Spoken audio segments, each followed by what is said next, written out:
आयुष्य प्रचंड गर्दी गर्दी आणि गर्दी. प्रेम, आपुलकी, माणुसकी हे शब्दच या गर्दीत कुठेतरी विरून गेलेले.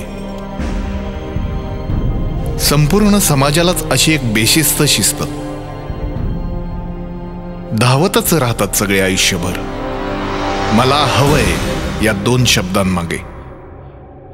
देवानी मनुष्याला भरभरून दिलं, समाधानाची झोळी मात्र त्याने फाटकीच ठेवली. भरता भरतच नाही. इथे प्रत्येकालाच हवी श्रीमंती. श्रीमंती पदाची, मानाची आणि हो सगळ्यात महत्वाचं म्हणजे पैशांची.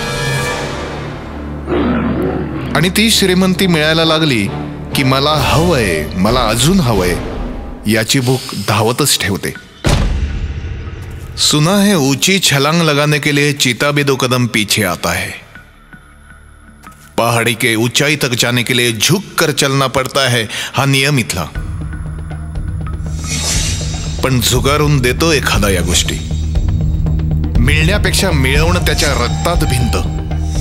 स्वतःची वाट स्वतःच निर्माण करायचं तो ठरवतो. परिस्थितीही त्याला वाहवत नेते. आणि अशाच मस्तवाल वेगात एखादा नाजूक क्षण येऊन उभा टाकतो आणि तोच क्षण बनतो त्याच्या आयुष्याचा सूत्रधार. आणि मग त्यातल्याच एखाद्याला लोक गुंड म्हणून ओळखतात किंवा निलंबित पोलीस अधिकारी.